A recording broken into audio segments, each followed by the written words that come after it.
Os advogados acham mesmo que estão dentro de um tribunal. E eu volto a dizer, isso não é um julgamento, isso é um reality show político e deveria ter sido tratado como tal. Claro, a defesa precisa cavar as nulidades, fazer a defesa técnica adequada, etc, etc, que eu entendo, e eu, com a minha limitação, porque eu não sou jurista, eu entendo que isso foi feito. Eu entendo que esse aspecto foi feito. Quando eu falo para o presidente Bolsonaro ir, quando eu falo é porque isso é um reality show. E eu realmente não sou advogado, gosto sou um curioso a respeito do direito, mas não sou advogado, então não tenho condições de emitir um parecer a respeito desses assuntos. Mas digamos que de comunicação eu entendo uma coisa ou duas. E eu faço isso aqui quase que em tom de desabafo, que eu sinto que a missão não foi cumprida. Sem demérito, aliás, a sustentação oral do parte do Celso Filade eu achei confusa, desestruturada, se referindo a uma parte como ministro do Exército, uma função que não existe, aí depois ele troca, não, estou me referindo ao chefe do Exército, que é uma função que também não existe, ele está se referindo ao comandante do Exército. Chega a ser corrigido pelo Flávio Dino, gaguejando, sem princípio, meio fim, achei uma coisa um pouco confusa para uma sustentação oral. A parte do Paulo da Cunha Bueno, eu achei bem mais interessante, mas, por outro lado, achei muito difícil a fala para o povo brasileiro. Muito difícil a fala. E nenhuma das duas abordou as questões centrais, que são o tribunal de exceção no qual nós vivemos. Sequer utilizaram termos perseguição política, sequer utilizaram os termos tribunal de exceção. Enfim.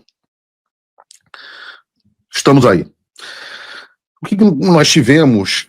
A condução do processo pelo Alexandre abjeta, né? Estamos numa condução abjeta.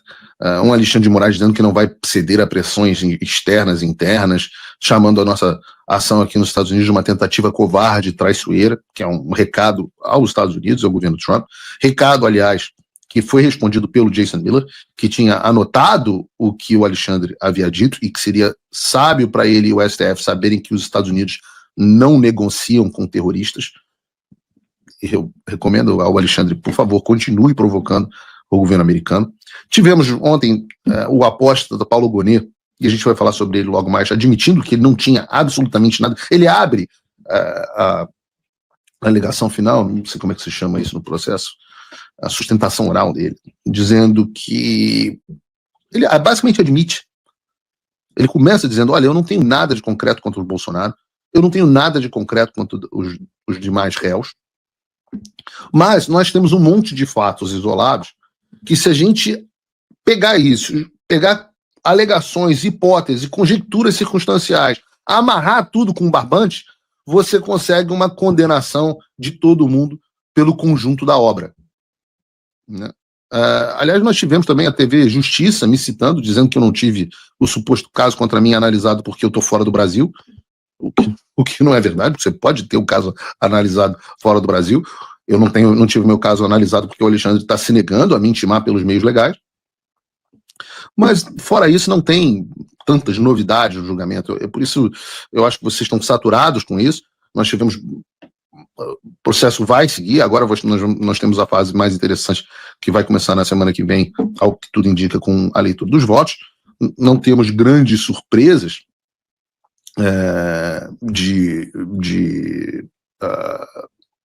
digamos assim, não teremos grandes surpresas nos votos. Acho que todo mundo sabe como o Alexandre de Moraes vai votar, acho que todo mundo sabe como o Flávio Dino vai votar. Talvez tenhamos, a partir daí nós tenhamos, essa sim é a grande expectativa, é ver como vai votar o ministro Fux, né? Existe uma possibilidade baixa, mas existente, de que ele peça vistas, o que daria ao processo mais 3 meses, levaria na prática o processo praticamente para o ano que vem, ano eleitoral, daria tempo para o Congresso aprovar a anistia, vamos falar de anistia no programa de hoje. Você, a partir daí, tem Carmen Lúcia e Zanin, ou Zanin, Carmen Lúcia não faz, acho que é Carmen Lúcia e Zanin. Talvez a surpresa seja só dosimetria, se eles vão julgar 2 crimes diferentes, qual o tamanho da pena que eles vão dar, etc., mas quase que certamente há uma condenação, né? Então, eu não quero gastar o pouco tempo do programa de hoje falando sobre o circo do Supremo Tribunal Federal e a compilado de afirmações que eles fizeram nesses últimos 2 dias, que foram muito batidas. Mas eu diria que a percepção pública, né, sobre o julgamento, pelo menos no primeiro dia, teve uma crítica nas redes sociais de 64% das pessoas com a hashtag BolsonaroFree tendo gerado o maior número de menções contrárias. Isso quer dizer que quem assistiu, pelo menos, e seguiu pela internet, os números da Quest, estão dizendo que o Alexandre e o Paulo Gonet não os convenceram também. Então, se a defesa do Bolsonaro hoje perdeu a oportunidade de falar com a opinião pública, pelo menos o outro lado não conseguiu fazer uma sustentação tão boa assim. O Paulo Gonet é muito ruim na sua sustentação oral também, né? Então, no fim das contas, a gente tem um julgamento medíocre. Pelo menos isso. Mas, ao mesmo tempo em que acontecia esse julgamento no STF, acontecia um outro evento que eu considero muito mais importante. E esse sim com fatos novos. E se você não viu, a Comissão de Segurança Pública do Senado Federal ouviu nessa terça-feira o Eduardo Talhaferro. Você já deve conhecer o Talhaferro, ele foi o chefe da infame Assessoria Especial de Enfrentamento à Desinformação do Tribunal Superior Eleitoral. E ele foi ouvido sobre o uso ilegal da estrutura do TSE pelo pseudo-juiz. E na época o pseudo-juiz também no TSE, Alexandre de Moraes. E o que ele revelou, isso sim é muito sério. Primeira coisa que eu tenho para comentar sobre isso é sobre a data da audiência. E eu não sei de quem foi a brilhante ideia de convocar o Talhaferro para falar essas informações que são chocantes, relevantes, cruciais, no meio do julgamento mais importante, talvez, da história do país. Aliás, eu não sei por que o Talhaferro resolveu utilizar o Senado para fazer essas revelações ontem. E o que eu quero dizer com isso? Eu quero dizer que se fosse feito na semana passada, nós tínhamos uma imprensa desesperada por pauta. E aí eu já expliquei aqui o que se chama de agendamento, né? Agendamento é quando você tem a capacidade de decidir o que vai ser discutido na sociedade. E a imprensa tem essa capacidade de agendamento porque quando ela começa a falar assim, Paulo Figueiredo usa caneca vermelha em programa... E se isso sai em todos os programas do Brasil, isso é um assunto que passa a ser discutido, então passa a ser agendado, a discussão passa a ser agendada na sociedade, né? Quando você tem temas muito grandes que vão dragar a opinião pública, esse não é o momento de você querer agendar uma outra conversa. Isso é meio elementar de teoria da comunicação. Não é uma coisa assim, estou falando de uma coisa... nossa, caramba, Paulo Figueiredo, como você saca desse assunto? Não. E o seu bom senso vai dizer isso, né? Se está todo mundo... Se você está tendo um incêndio dentro da sua casa, você não vai querer começar a discutir com o seu marido onde é que ele está deixando a toalha molhada, porque isso não vai ter nenhuma atenção. Então, como o julgamento do Bolsonaro é o julgamento mais importante da história do Brasil e drena toda a opinião pública e todas as manchetes, muitas pessoas acabaram não vendo o Talhaferro no Senado porque estavam ocupadas assistindo o julgamento dos réus lá do golpe da Disney. E a mesma coisa, a disputa dos espaços nas manchetes dos jornais. Isso fez com que as falas do Talhaferro, apesar de terem uma importância enorme, ficassem indubitavelmente em segundo plano e não tivessem muita repercussão além da bolha da direita nas redes sociais. E aqui, quando eu falo que a data foi ruim, não é criticando quem quis fazer a audiência, não mesmo. A audiência foi excelente, eu estou dizendo que o timing não foi bom. Prova que são pessoas com boas intenções, mas os movimentos da direita carecem de estratégia, visão mais ampla do cenário. Eu acho até que a estratégia foi, não, vamos tentar criar um desconforto para o julgamento, vamos tentar agonizar o julgamento. Não, cara, você não consegue disputar isso.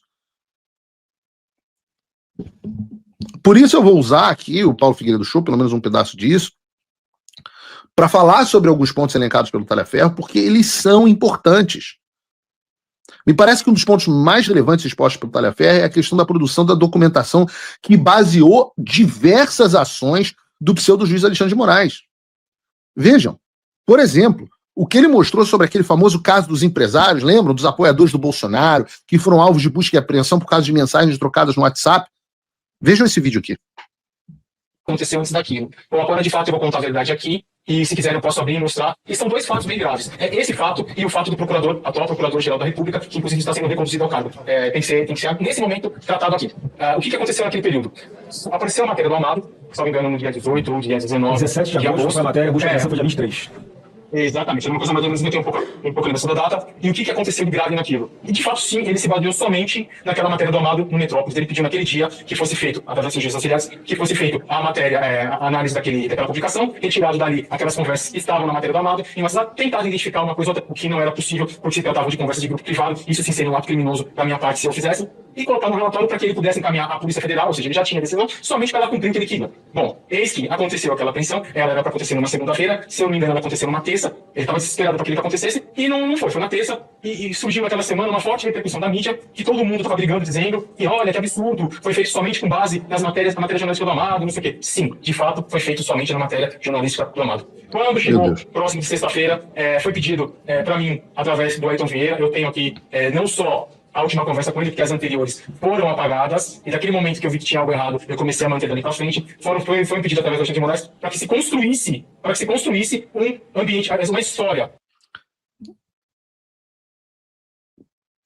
Vamos lá, Talhaferro agora está nos dando informações importantes e tal, mas daquele momento eu comecei a perceber que tinha algo errado.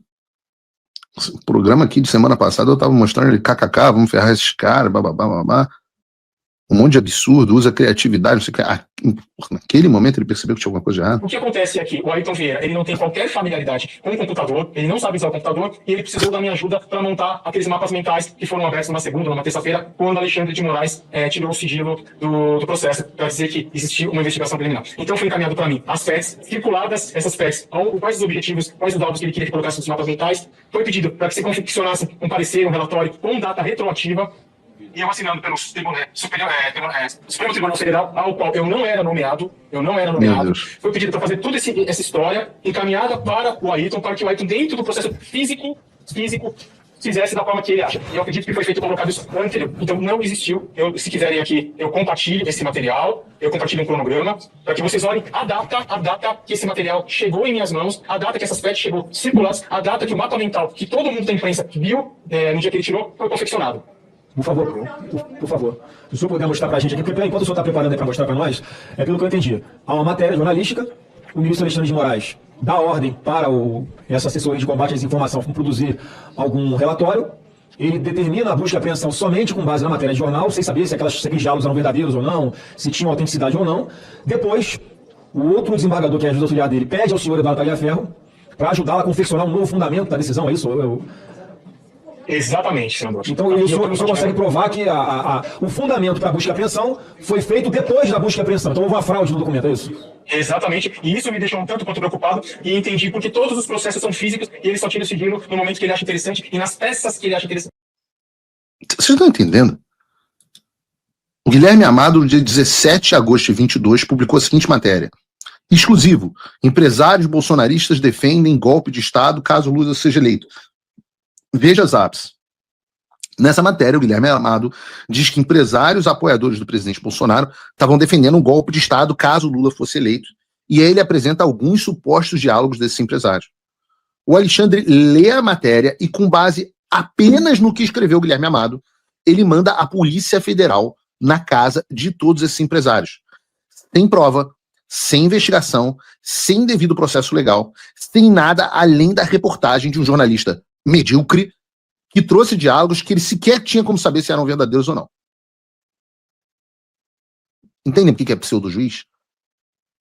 E aí, para não deixar claro que esse criminoso fundamentou a operação policial contra os empresários com base em reportagem do Guilherme Amado, ele comete mais um crime e orienta de maneira posterior à operação a produção dos documentos que supostamente eram para ter justificado a própria operação.